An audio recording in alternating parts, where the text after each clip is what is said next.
Amigos, ¿cómo están? Buenas noches. Bienvenidos al Ciudadano. Como cada semana nos encontramos en este espacio para debatir y conocer las posturas de autoridades acerca de lo que ocurre en nuestro territorio. Esta semana hablamos del tema de salud, pero enfocado al tema del dengue. ¿Cómo se viene la epidemia en esta temporada de verano? ¿Cuáles son las proyecciones? ¿Y cuál es el mapa de riesgo actualmente de las zonas que se encuentran con números altos en este mes de enero por lo menos? Ya tenemos más de 30 casos confirmados a estas alturas de este mes. Y por otro lado, el tema de identificaciones.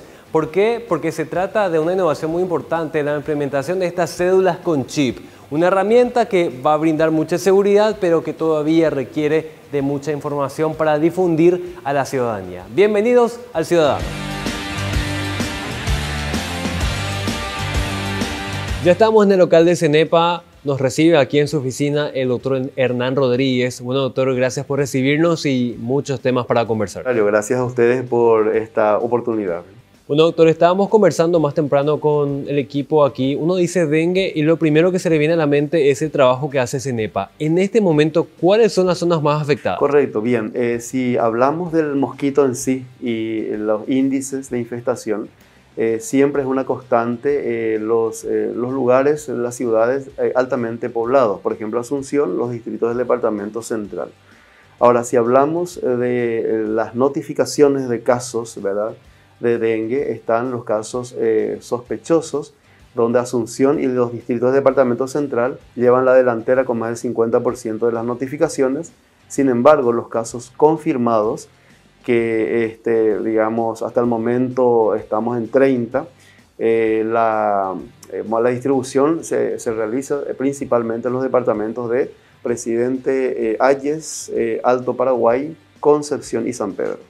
¿Por qué se da esa particularidad, doctor? Porque son zonas de frontera, pero sin mucha acumulación de gente. Sí, realmente esto justamente nos informa, nos da a entender que independientemente del lugar del país donde nos encontremos, si bien podemos tener más riesgo en un lugar que en otro, la posibilidad existe en cualquier parte del país. Y esto podría deberse a que quizás en la epidemia anterior, que fue el año pasado 2020, pudieron haber sido zonas que no fueron demasiado afectadas por un lado, pero también entender que el serotipo predominante ahora, ¿verdad?, entre estos 30 casos confirmados, 29 son por el serotipo 2 y 1 por el serotipo 4. El año pasado el serotipo predominante fue el 4. Entonces esto quizás pueda explicarnos, mostrarnos que, digamos, está llegando un serotipo nuevamente que fue el causante de una epidemia ya por el año entre 2010 a 2013 más o menos. ¿Qué nivel de gravedad tiene este serotipo en particular? Se suele decir que el serotipo 2 puede presentar estadísticamente cuadros más graves. Sin embargo, realmente lo que digamos, hace que exista riesgo de un cuadro grave es si la persona ya tuvo o tiene un antecedente de haber padecido dengue, obviamente por otro serotipo. Entonces, si vuelve a tener, el riesgo de que sea un cuadro grave se incrementa. También es importante mencionar que la persona que tuvo dengue o tiene dengue y se cura, una vez que se recupera del cuadro, ya queda protegido, queda inmune al serotipo que le produjo la enfermedad de por vida. En el caso del COVID, doctor, escuchamos casi todos los días los síntomas, cómo afecta al cuerpo, pero en el caso de un dengue reincidente, ¿cómo afecta esto al organismo del paciente? Perfecto. Como sabemos, el dengue produce en cuadros sintomáticos fiebre alta, dolor de cabeza, dolores musculares, dolores articulares, etc. Pero en algunas personas puede complicarse. ¿Y esa complicación en qué consiste? Voy a tratar de ser práctico porque me es muy sencillo de explicar. Generalmente un dengue grave se caracteriza porque parte del contenido de la sangre, que se llama plasma, que es el líquido más las proteínas, se escapan de la circulación. Entonces el volumen de sangre circulante disminuye y la persona puede desarrollar un shock hipovolémico, o sea, un estado de afectación general del cuerpo por falta de sangre. Entonces, ese plasma sale de la circulación y queda acumulado, digamos, entre los órganos. Así que es por eso que el tratamiento principal en el dengue es la hidratación. En ese caso que mencioné, un dengue grave, se coloca el suero en la vena, para hablar en términos sencillos, y se realiza cargas de líquido para que se mantenga el volumen de sangre. Entonces es allí, es de esa manera como el dengue afecta y pone en peligro la vida de la persona. ¿La gente que se recupera de esto queda con algún tipo de secuelas o se requiere de un cuidado especial?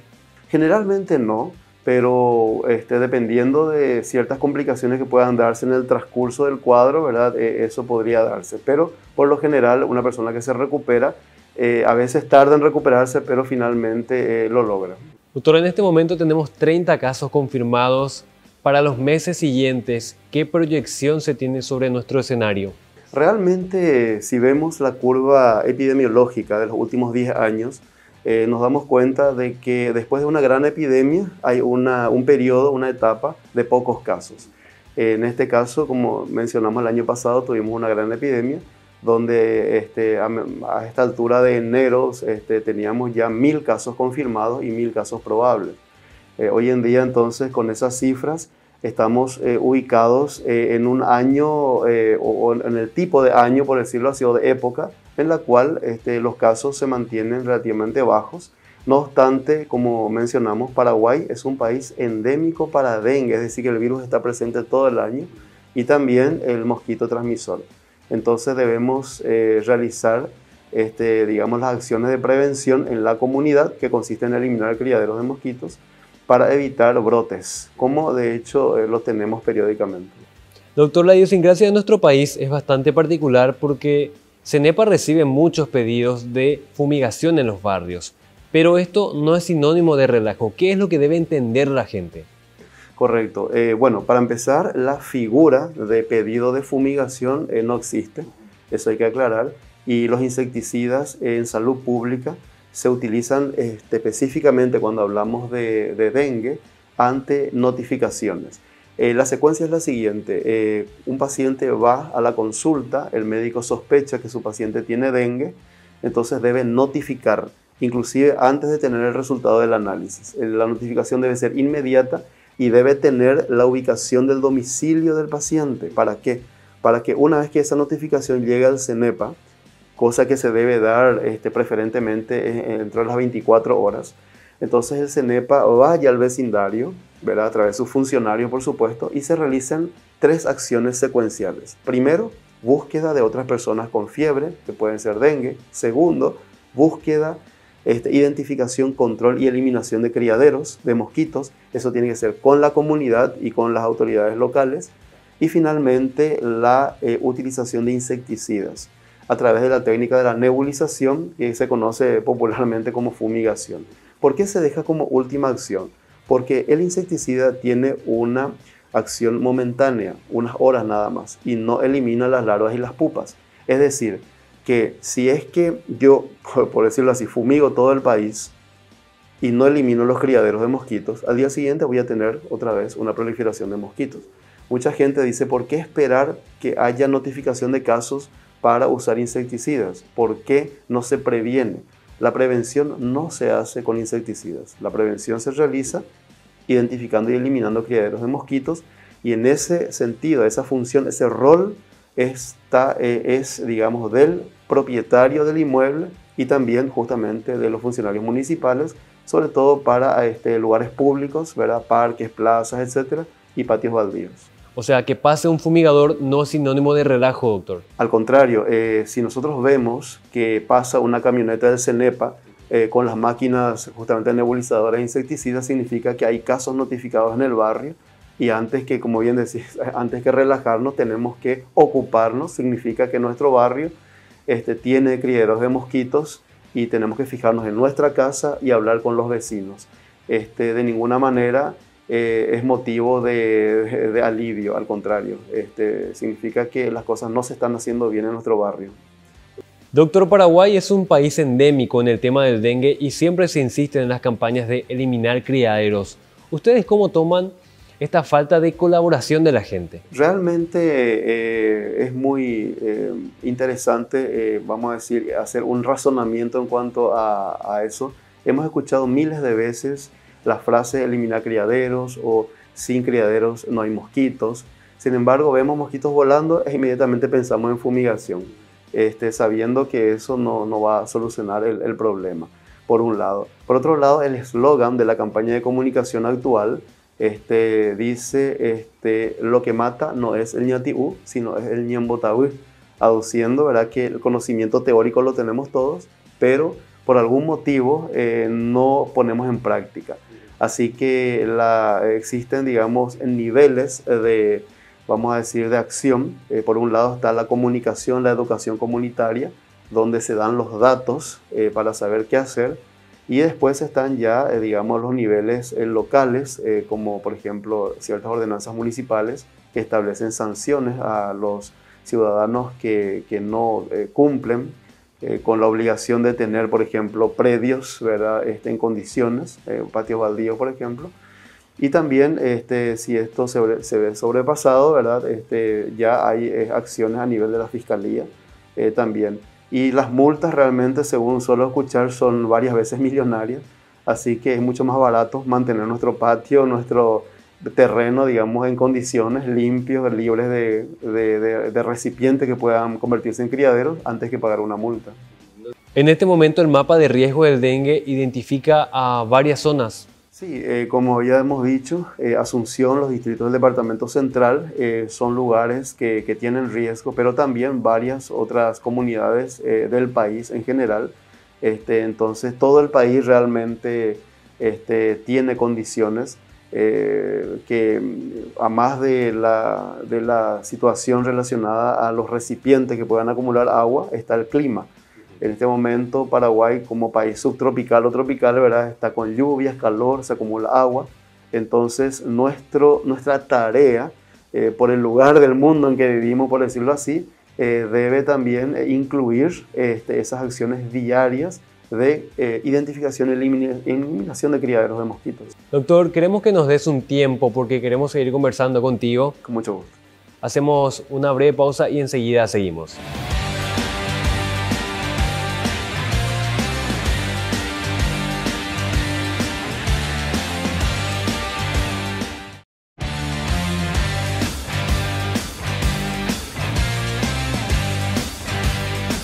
Seguimos aquí en El Ciudadano y una pregunta muy importante, doctor, que consideramos es el tema de la fumigación. ¿Qué nivel de peligrosidad tiene esto para los vecinos?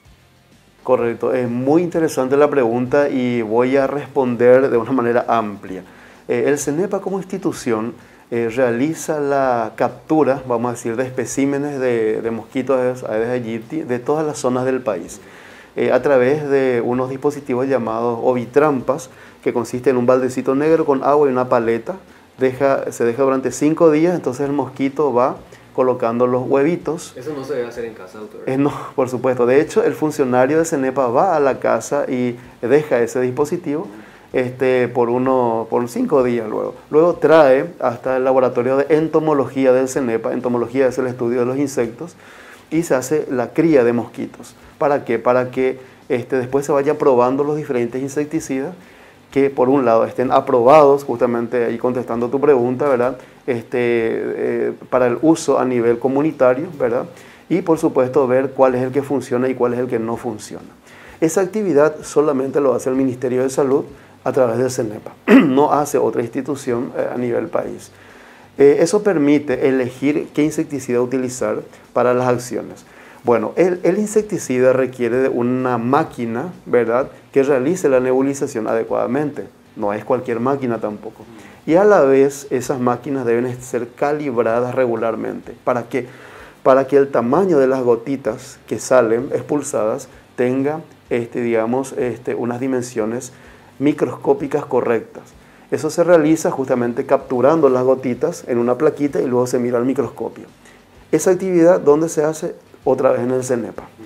Entonces, con esa garantía, entre comillas, de utilizar el producto adecuado, con la técnica adecuada y con los conocimientos de los biólogos del CENEPA, que nos enseñan que el mosquito Aedes aegypti vuela, en mayor cantidad a las primeras horas de la mañana y a las últimas horas de la tarde. Entonces, se elige ese horario para aplicar los insecticidas. Así que, por ese motivo, si bien muchas veces existe buena predisposición, buena voluntad, buena intención de parte de la comunidad, no es prudente realizar, como dice la gente, fumigaciones masivas, ¿verdad? Porque lo único que estamos haciendo es, primero, crear resistencia de estos mosquitos a los insecticidas, que es lastimosamente una realidad que estamos viviendo hoy en día, que insecticidas que antes funcionaban, ahora ya no. ¿Por qué? Por culpa o a causa del uso indiscriminado de insecticidas, ¿verdad? Y de una manera inadecuada. Así que es muy importante asesorarse para evitar realizar acciones imprudentes, y que antes de mejorar, por decirlo así, la salud de la comunidad, lo único que estamos haciendo es poner en peligro a la población. Así mismo. Doctor, hablando un poco de COVID más dengue, ¿tienen casos en estudio en este momento? Asimismo, si bien no hay mucha experiencia acerca de la repercusión que pueda tener una persona si simultáneamente tiene COVID-19 y dengue, se sabe que ambas enfermedades pueden cursar con formas asintomáticas, leves, moderadas, graves e inclusive letales.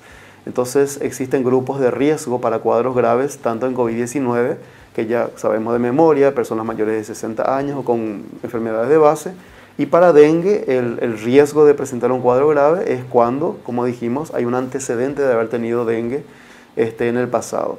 Así que, bueno, si se conjugan esas dos situaciones, se tiene una gama de posibilidades clínicas que, como dije, no hay mucha experiencia al respecto, pero si un médico sospecha de que su paciente tiene COVID-19 y dengue, debe solicitar los estudios correspondientes confirmatorios, porque no es suficiente decir el análisis para dengue o el análisis para COVID-19, no. Existen técnicas de biología molecular disponibles a nivel de salud pública, el Ministerio de Salud, y también a nivel privado. Recién allí se puede confirmar si la persona tiene estas enfermedades. Pero los confirmados plenamente, ¿cuántos son? Hasta el momento ninguno. Tenemos sí un caso en San Lázaro, en el departamento de Concepción, pero por las características más bien fue algo secuencial, ¿verdad? O sea, primero desarrolló COVID-19 y después de unos días dengue. O sea, pero casos en simultáneo todavía no tenemos casos confirmados. En particular, este paciente no tuvo secuelas, no tuvo síntomas graves. Al parecer, bueno, los datos clínicos no los tengo, pero evidentemente, digamos, salió del cuadro, ¿verdad? Por ese motivo no figura entre los fallecidos, por decirlo así. Doctor, más allá del tema de los cuidados, es un riesgo enorme que se conjuguen estos dos virus en un mismo paciente, ¿no? Claro, resulta que Paraguay, como dijimos, es un país endémico para dengue. Desde hace 12 años el virus está presente todo el año. También el mosquito que transmite el virus está presente todo el año, y ahora estamos con una pandemia por COVID-19. Así que ambas enfermedades, al no tener un tratamiento antiviral demostrado, ¿verdad?, como eficaz, la mejor estrategia es la prevención. Vuelvo a repetir vamos a decir, el término, son estrategias ridículamente simples, ¿verdad? Porque es cuestión de lavarse la mano, usar mascarilla para COVID-19, distanciamiento, todo lo que ya sabemos. Y en el dengue es destinar cada día unos minutos para buscar criaderos de mosquitos y eliminarlos. Y también otra cosa, ¿verdad? Muchas veces relacionamos al dengue con la suciedad. Hemos visto lugares, pero limpios, ¿verdad?, con una limpieza, digamos, plena, pero por ahí tienen un florero con agua y, fijándonos mejor, hay larvas y pupas. Así que realmente es importante entender eso, ¿verdad?, que los recipientes que puedan acumular agua potencialmente en Paraguay pueden convertirse en criadores de mosquitos, lo que representa una amenaza para la salud pública. Doctor, tenemos un fallecido por dengue y queremos saber por qué se da este fatal desenlace en una persona tan joven. Este paciente tenía solo 19 años. Sí, como dijimos, bueno, esta situación nos llama a una reflexión. Como dijimos anteriormente, el riesgo de presentar un cuadro grave no depende de la edad, depende de los antecedentes de haber tenido dengue anteriormente. Así que ese dato particular no lo tengo, pero sí, gran parte de la población estamos en esa situación.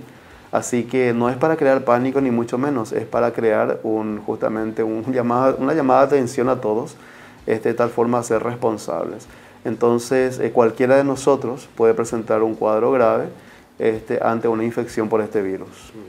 Un autor, de parte de la gente, ¿qué espera en cuanto a su colaboración en esta campaña del dengue en este verano? Sí, con mucho gusto. Voy a decir lo siguiente y que suelo decir habitualmente. Paraguay tiene una historia de éxito frente a varias enfermedades. Dentro del CENEPA mismo hemos eliminado el paludismo, como habíamos mencionado. Se ha eliminado también la transmisión vectorial de la enfermedad de Chagas, es decir, a través de la vinchuca. Por supuesto, en otros ámbitos, ¿verdad? Se ha eliminado el sarampión, la poliomielitis, la rubéola congénita. Se ha colaborado para erradicar la viruela. Erradicación es que ya no hay en el mundo. O sea que muchas veces queremos subestimarnos, solemos decir el paraguayo es puerco, es haragán, etc. Sin embargo, con esto que acabo de decir, yo creo que es cuestión de decidirnos, podemos lograrlo. Y con estas acciones comunitarias, ¿verdad? Yo tengo un ideal, vamos a decir, a nivel justamente país, de que podemos eliminar el dengue del Paraguay.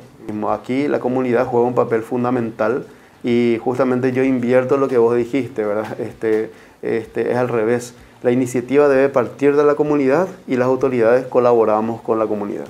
Bueno, doctor, gracias por todos estos datos y seguimos de cerca el trabajo que hacen con todo el equipo de CENEPA. Muchísimas gracias a ustedes por esta oportunidad.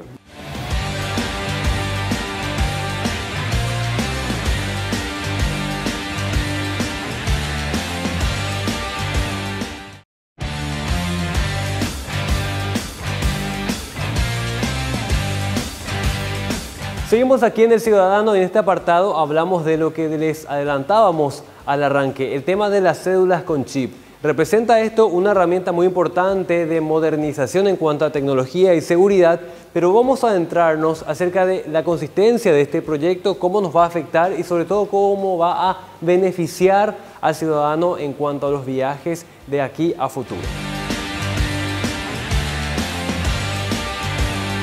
Estamos aquí en El Ciudadano, en la Dirección de Identificaciones, y en este caso conversando con el abogado Julián Jiménez, que es asesor jurídico de la Dirección de Identificaciones. Abogado, gracias por recibirnos aquí en esta sala de operaciones. Buenos días, muchas gracias a ustedes, es un gusto recibirlo en nuestra casa. Realmente estamos con un proyecto importante, así que bienvenidos aquí para que puedan tener la información y también mediante ustedes llevar esto a la ciudadanía en general. Bueno, abogado, el tema de las cédulas con chip, ¿no? Estamos hablando de una innovación importantísima a nivel tecnológico para la ciudadanía, pero mucha gente se pregunta en qué consiste esta herramienta con la que va a contar la ciudadanía y sobre todo los plazos.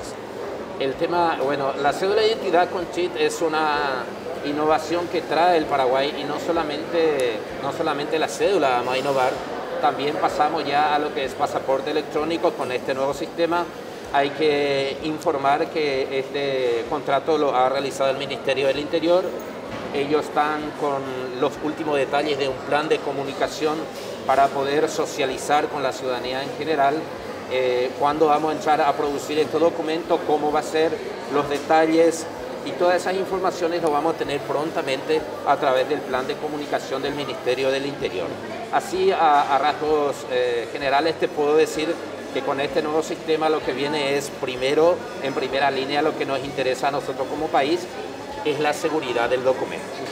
Después viene la descentralización de la producción, después viene la utilidad que va a dar esta cédula a la banca y el comercio en general, y también hay un valor agregado más que después el ciudadano, cuando tenga en su poder aquellas informaciones que nos va a dar el Ministerio del Interior, va a poder decidir si incorpora o no ese servicio digital a su cédula de identidad. Todas esas innovaciones, nosotros aquí en nuestra casa ya estamos en los últimos procesos de control, de verificación de calidad, último detalle de prueba, y en el Ministerio del Interior, que es la convocante, preparando aquellas informaciones que ustedes necesitan saber de este plan. La institución que consulte con la cédula con chip, abogado, ya sea institución bancaria o institución pública, ¿a qué tipo de información va a acceder una vez que yo presente mi cédula con chip?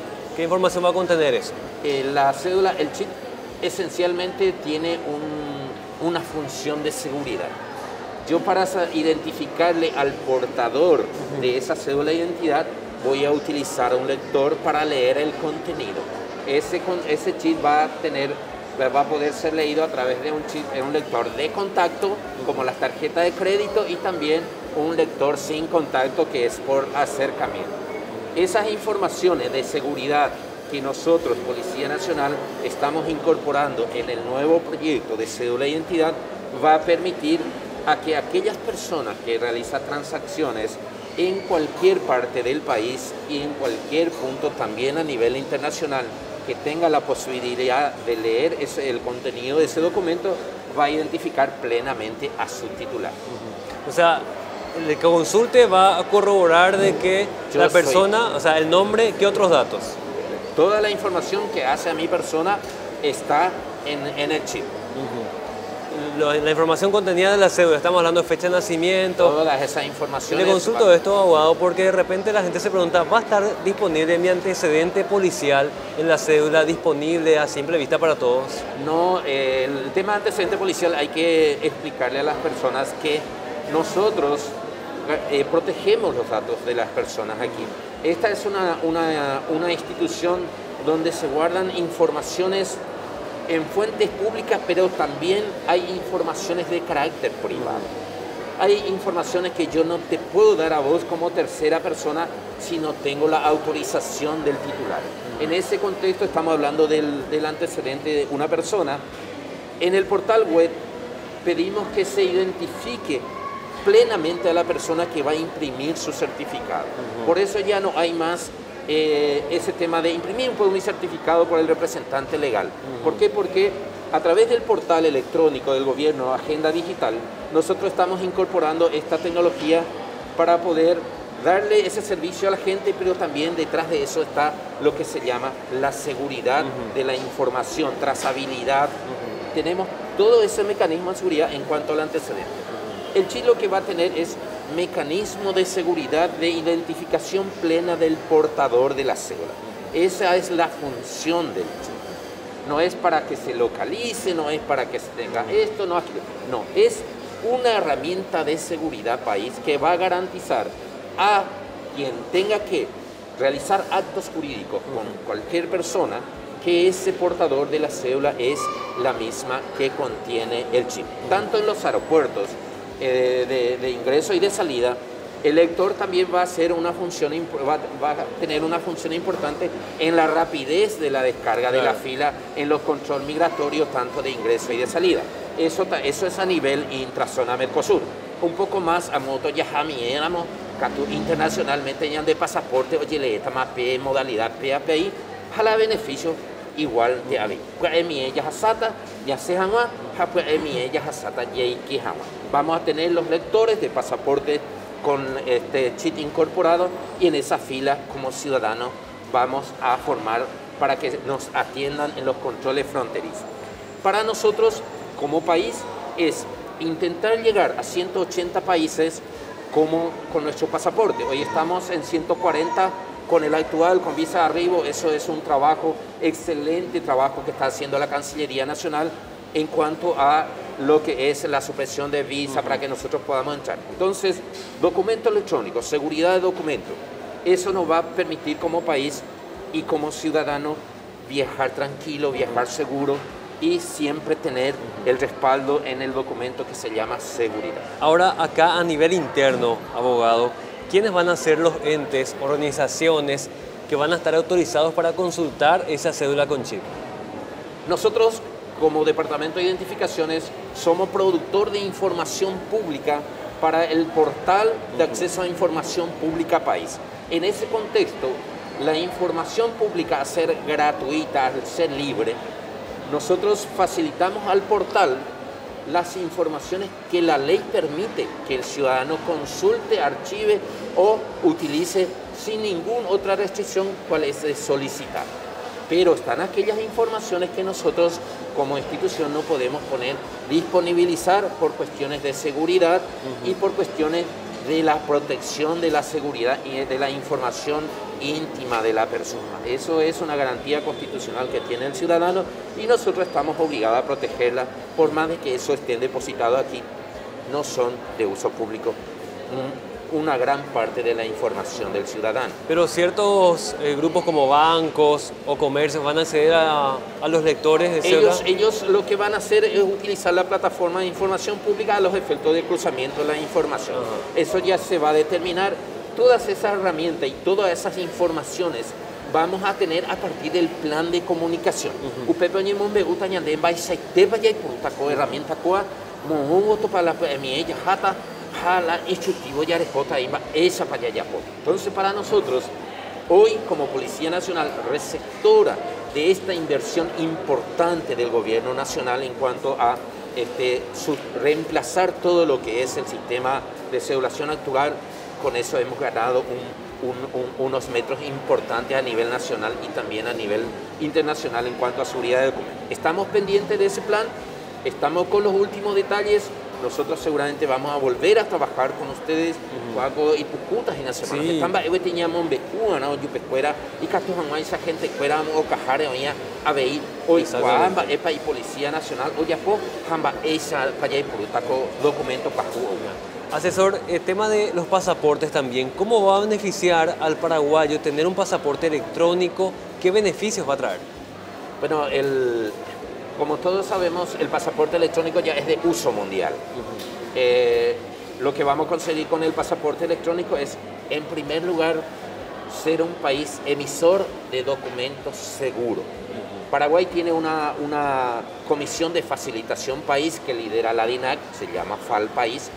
La Policía Nacional es miembro de esa comisión y dentro de la FAL nos organizamos y trabajamos directamente con la OASI. La OASI es la institución internacional que nos orienta en temas de seguridad de pasaporte, todas las normas internacionales vigentes en pasaporte electrónico, lo recogemos a través de la Comisión FAL y lo aplicamos al país a los efectos de dar cumplimiento a las normas, a los estándares internacionales. Ahí ya estamos hablando del anexo 9 de la OASI, la resolución 9303 de la OASI, séptima edición, que tiene que ver con pasaporte electrónico. Entonces, dentro de ese contexto, emitir pasaporte electrónico significa estar en la vanguardia también con los países que hoy tienen esa tecnología. Ese por el lado de la seguridad país. Por el otro lado, el beneficio para el usuario es que me va a permitir que los controles portuarios, aeroportuarios sean mucho más rápidos, mucho más sencillos, porque el chip que tiene incorporado el pasaporte va a permitir la identificación plena y exacta del portador de ese documento y tiene un lector sin contacto. ¿Cuál es el nivel de seguridad, abogado, de manera que no se multipliquen las mafias, las falsificaciones o la gente que de repente puede emitir esto pero con datos que no son ciertos? Tenemos que partir de la premisa que la seguridad 100% en el documento no existe. Siempre vas a encontrar intentona de falsificación. Pero así como ellos avanzan en tecnología, tuvimos casos sonados aquí en el Paraguay, intentaron por todos los medios generar productos supuestamente originales, pero no lo consiguieron. Dentro de ese contexto, para nosotros, la tecnología que estamos trayendo y la base que va a servir del pasaporte, para emitir el pasaporte, son elementos que tienen altísima seguridad. Cuando tengamos la oportunidad de pedirle un pasaporte electrónico, vas a ver la terminación y de qué material está hecho ese pasaporte, pero está acorde con la norma internacional y está acorde con la tecnología de vanguardia hoy en el mundo. Para acceder al electrónico, ¿los requisitos van a ser los mismos, abogado? Van a ser lo mismo. Nosotros vamos a estar muy pendientes de aquellas personas que, teniendo un pasaporte en vigencia, quiera cambiar al pasaporte electrónico, no hay inconveniente, devuelve el pasaporte, se troquela el pasaporte, se anula y pasa a obtener su nuevo pasaporte electrónico. ¿Qué importancia va a tener, abogado, esta campaña de comunicación en el sentido de que ahora, cuando se anunció el título ya de las cédulas con chip y pasaportes electrónicos, surgió una cantidad inmensa de información falsa, de creencias, de mitos incluso? ¿Qué temas puntuales va a tocar el plan de comunicación para despejar esas dudas? Bueno, en cuanto al plan de comunicación que está trabajando la Dirección de Comunicación del Ministerio del Interior, tiene incorporado desde el inicio hasta el final de qué se trata esta herramienta de trabajo. ¿Por qué estamos queriendo pasar a una tecnología que tiene un sistema de microplaqueta de seguridad que es el chip? ¿Cuáles son los avances tecnológicos en el mundo y que han incorporado esta tecnología y cuáles son los resultados que se han obtenido en cuanto a intentona de falsificación? Ese, por un lado, este plan de comunicación nos va a mostrar paso por paso cómo vamos a hacer esto, para qué va a servir, en cuánto tiempo se va a expedir, si va a ser de emisión instantánea, si va a ser de emisión en hora, si va a ser en emisión de día, si va a ser una emisión descentralizada, si nosotros vamos a seguir todavía con la campaña de segregación masiva, llevando el servicio público a la casa de la gente, como hoy lo estamos haciendo en gran parte del país. Todas esas informaciones ya están hoy preparadas en el plan de comunicación. Así como te decía antes, nosotros estamos muy expectantes de eso. Hemos trabajado con la gente de la Dirección de Comunicación del Ministerio del Interior para poder agregar hasta los últimos detalles en este proyecto que estamos llevando y que va a significar contarle a la gente ñamombe ujanma o yupescueramba eparo yapoma esanapa marapa jaupe umiamite o cajare oñajina y catujanma isabi o oikua va epa o yapo gobierno nacional Paraguay Derape a ciudadanos en general. En un primer periodo, abogado, ¿a cuánta gente se pretende llegar con esta nueva cedulación? El plan es arrancar primero produciendo para Asunción los nuevos documentos. Paralelamente a eso vamos a habilitar una oficina también de piloto en el Instituto de Previsión Social a los efectos de la emisión de documentos ya también electrónicos en esa oficina como una oficina modelo dentro de las 80 que tenemos a nivel interior. Eso va a venir en el plan de comunicación, vamos a tener información completa, van a tener ustedes ya los espécimen listos para ver, para socializar, fotografiar, verificar su medida de seguridad. Todo eso ya el Ministerio del Interior oportunamente nos va a contar y nos va a poner a disposición. Y que mañana ya ¿Siguen siendo comunes los periodos de cedulación masiva, abogado, en el sentido de que en el verano vienen las familias con los chicos para renovar los documentos? En este momento tenemos una alta demanda, podemos decir. Sí, nosotros estamos con una alta demanda y estamos en temporada alta, pero ahora y justo las esperas o los años se esperan en enero, febrero, marzo, masivamente concurren acá. Para nosotros ya es costumbre y esta innovación del sistema que viene nos va a permitir acercarle más a ellos el servicio en su departamento, en su comunidad. Usted va a ver la importancia o en el proyecto que pues no ve más gente que era o cajare o guajecato este coape sino hay cato como llama o va a departamento o guajeya autoridades que era o identificaciones y departamento o solicitan a la documento y cotea. Dentro de ese contexto, la descentralización en este proyecto es muy importante y nos va a permitir acercarnos a la gente en su departamento y en su municipio. ¿Esto se refiere a que van a haber varios puntos de emisión de estos documentos? Así es. Nosotros, dentro de lo que habíamos desarrollado este proyecto de nueva cedulación, estamos con la intención de descentralizar los centros de producción.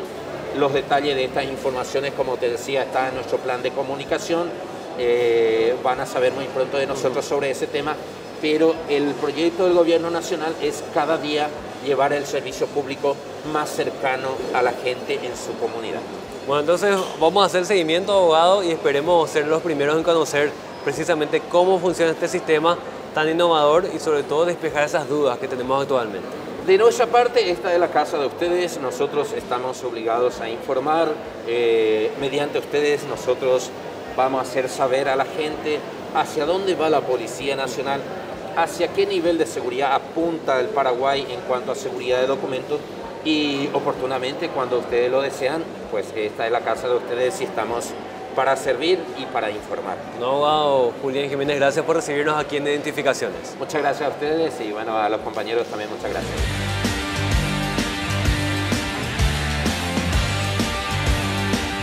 Estamos llegando al final del Ciudadano de esta semana y recordemos lo que decía el director del CENEPA. Es muy importante contar con la colaboración ciudadana para eliminar los criaderos, no solamente los mosquitos y en cuanto a la fumigación. Es muy importante eliminar los criaderos y con esto bajar los índices de infestación, buscando que la epidemia de este año sea de mucho menor impacto respecto al año 2020. También en el tema de las cédulas con chip, muy importante, va a haber una campaña masiva de comunicación de parte del Ministerio del Interior para despejar cualquier tipo de dudas y aprender a utilizar esta importante herramienta tecnológica. Nos encontramos el próximo miércoles a través de Paraguay TV. Buenas noches.